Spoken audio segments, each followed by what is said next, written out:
سڵاو ڕێز بۆیەوە بینەرانی خۆشەویستی تەلەڤیزیۆنی کۆمەڵە بەگەشتی هەواڵەکانی سەر لە بەیانی ئەمڕۆی چوارشەممە لە خزمەت ئێوەی عەزیزان. سەرەتا سەردێڕی چەند هەواڵ. گوشاری وەزارەتی ئیتلاعاتی ڕەژیم بۆ جێبەجێکردنی سزای سێدارەی پەخشان عەزیزی. بێبەریکردنی وریشە مرادی لە دیدار لەگەڵ بنەماڵەکەی. درێژەی هێرشەکانی دەوڵەتی تورک و بەکرێگیراوەکانی بۆ سەر منبج و کۆبانی. دەست بە سەرکرانی 9 کەس لە باکووری کوردستان. خۆپێشاندانی هەزاران کەسی کرێکارانی ئەرکانی سالس لە پارسی جنوبی. کۆبوونەوەی خانە نشینکراوانی کشوەری لە تاران.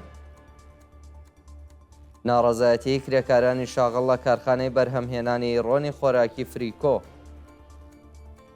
خەباتی بەردەوامی ژنانی ئێران دژ بە حیجابی ئیجباری. بەڕێوەچوونی جێژنی ڕووخانی بەشار ئەسەد لەسەر گڵکۆی جەواد حەیدەری لە قەزوێن. واگیان لە دەستان و برینداربوونی 4 کرێکار لە معدەنی مەنگەنزی قۆم.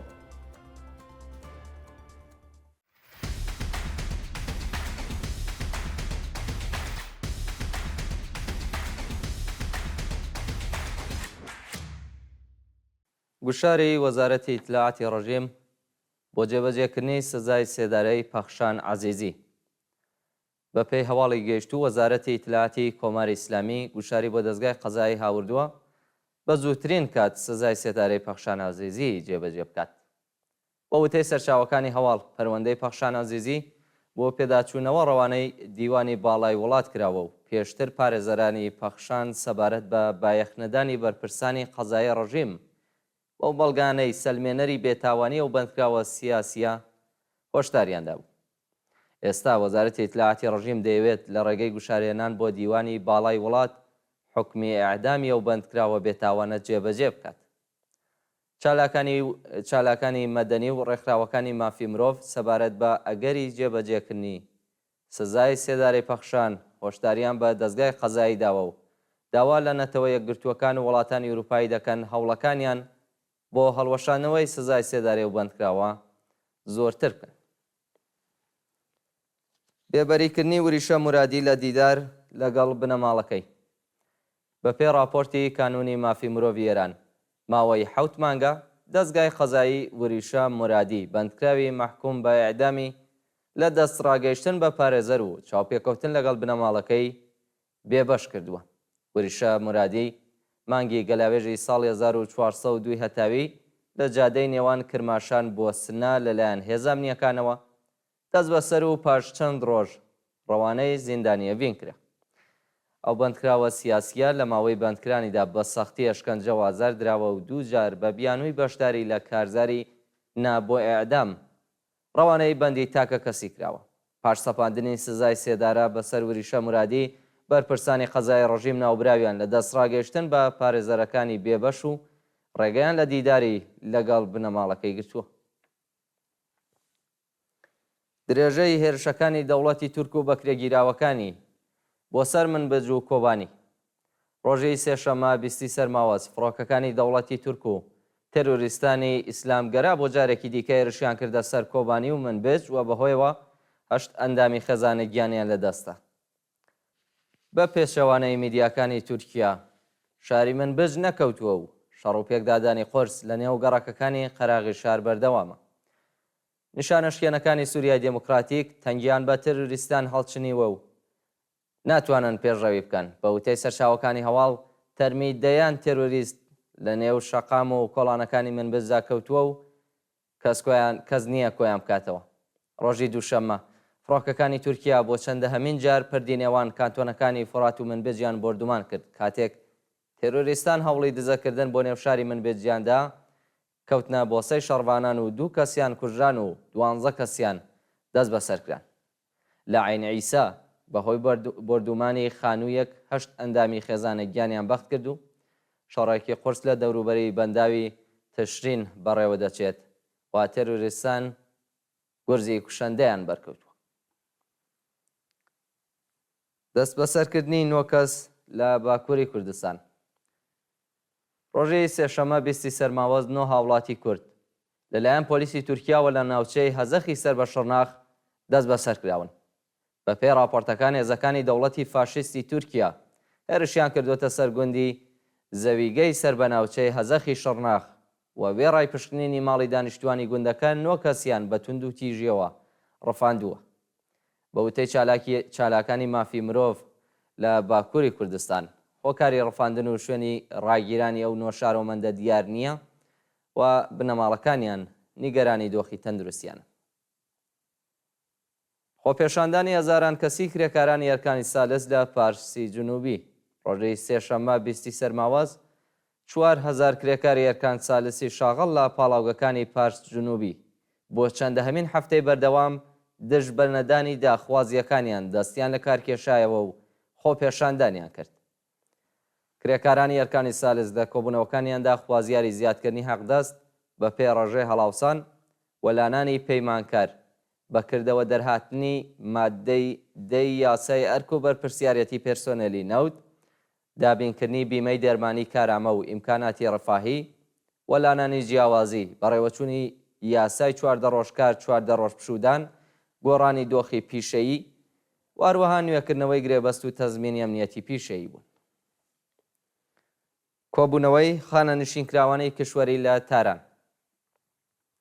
خانە نشینکراوانەی کشوەری ڕۆژەی سێشەممە لە بەردەم ڕێکخراوی بەرنامە و بودجە لە تاران کۆبوونەوە و خوازیاری جێبەجێکردنی داخوازیەکانیان بوون.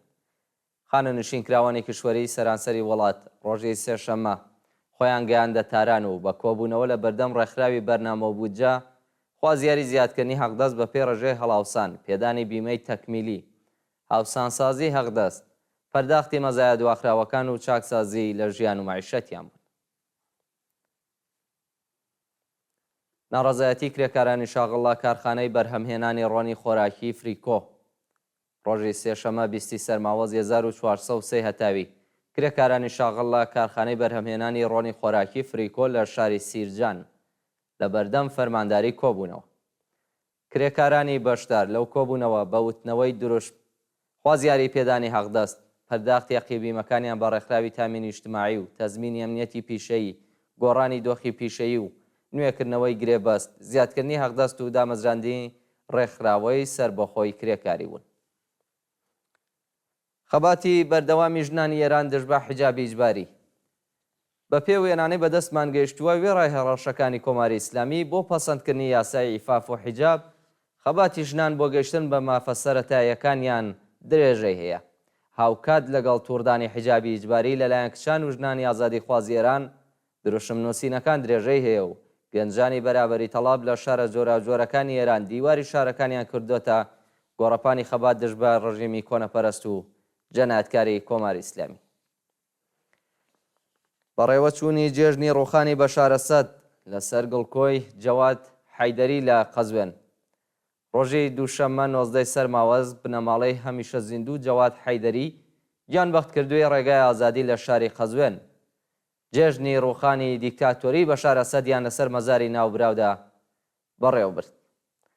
بنەماڵەی جەواد حەیدەری بە داگیرسانی مۆم و بڵاوکردنی شیرینی لەسەر مەزاری ئەو گیانبەخت کردووە سەرکەوتنی خەڵکی سووریەیان بەسەر دیکتاتۆری بەشارە سەد جێژن گرت و ڕایانگەیان کە دوور نییە ئەو ڕۆژەی ڕووخانی دیکتاتۆری کۆماری ئیسلامیش لە ئێران ببینین. دەست بەسەرکردنی دکتۆر کەماڵ جەعفەری یەزدی لە تاران ڕۆژی سێشەممە 20 سەرماوەز دکتۆر جەماڵ بە داوای لێبردنەوە دکتۆر کەماڵ جەعفەری یەزدی بەندکراوی سیاسی پێشوو و لە واژۆکارانی بەیانیەی دەست لە کارکێشانەوەی خامنەیی لەلایەن هێزانیەکانەوە دەست بەسەر کرا. بە پێی راپۆرتەکان هێزەکانی حکوومەت بە شێوەیەکی وەحشیانە هێرشیان کردوێتە سەر خانووی کەماڵ جەعفەری یەزدی و وێڕای دەستگرتن بەسەر لەپتاپ و مۆبایلی ناوبراو ئەو چالاکە سیاسییان دەست بەسەر کردو.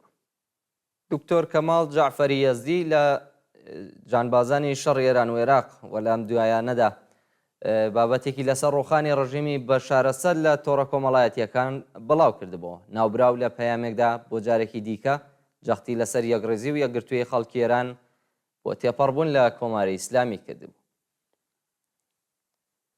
گیان لەدەستان و برینداربوونی 4 کرێکار لە معدەنی مەنگەنێزی قۆم. ڕۆژەی سێشەممە بەهۆی داڕمانی دیواری معدەنی مەنگەنێز لە شاری قۆم 4 کرێکار لە ژێر دار و پەردوودا گیریان خوارد کە بەداخەوە یەکێکیان گیانی لەدەستدا و سێکرێکاری دیکە بریندار بوون. بە وتەی بەرپرسی ڕێکخراوی ئاگرکوژێنەوەی قۆم ڕووداوەکە کاتژمێر 5 ئێوارە لە قوڵایی 340 متری زەوی ڕوویداوە. لەو ڕووداوەدا کرێکارێک گیانی لەدەستاوە و تەرمەکەی لەلایەن هێزەکانیانەوە دەرهێنراوە و 3 کرێکاری بریندار بۆ ناوەندە دەرمانیەکان گوازراونەتەوە. و هەواڵی آخرمان سەبارەتە بە کۆچکردنی 4500 پزیشک و پەرستار بۆ دەرەوەی وڵات. لە ماوەی هەژمانگی ڕابردوودا بەلانی کەم 4500 پزیشک پەرستار و کادری دەرمانی ئێران بۆ وڵاتەکانی ئاڵمان، ئیتالیا و دەروبەری کەنداوی فارس کۆچیان کردووە. بە پێی ئامارە فەرمیەکان لە ماوەی کەمتر لە 2 ساڵی ڕابردوودا 11500 کادری دەرمان بەهۆی خراپی دۆخی معیشەتی، کەمی هەقدەست و نەبوونی ئەمنیەتی پیشەیی بۆ وڵاتانی جیهان کۆچیان کردووە. لەو ماوەیەدا کادری دەرمان بە مەبەستی گەیشتن بە داخوازیەکانیان بەردەوام لەسەر شەقام بوون، بەڵام بەرپرسانی گەندەڵی کۆماری ئیسلامی بایەخیان بە داواکاریەکانیان نەداوە. بەڵێ بینەرانی خۆشەویست، گەشتی هەواڵەکانی ئەمڕۆتان پێشکەش کرا. کات و ساتێکی خۆش بۆ هەموو لایەک.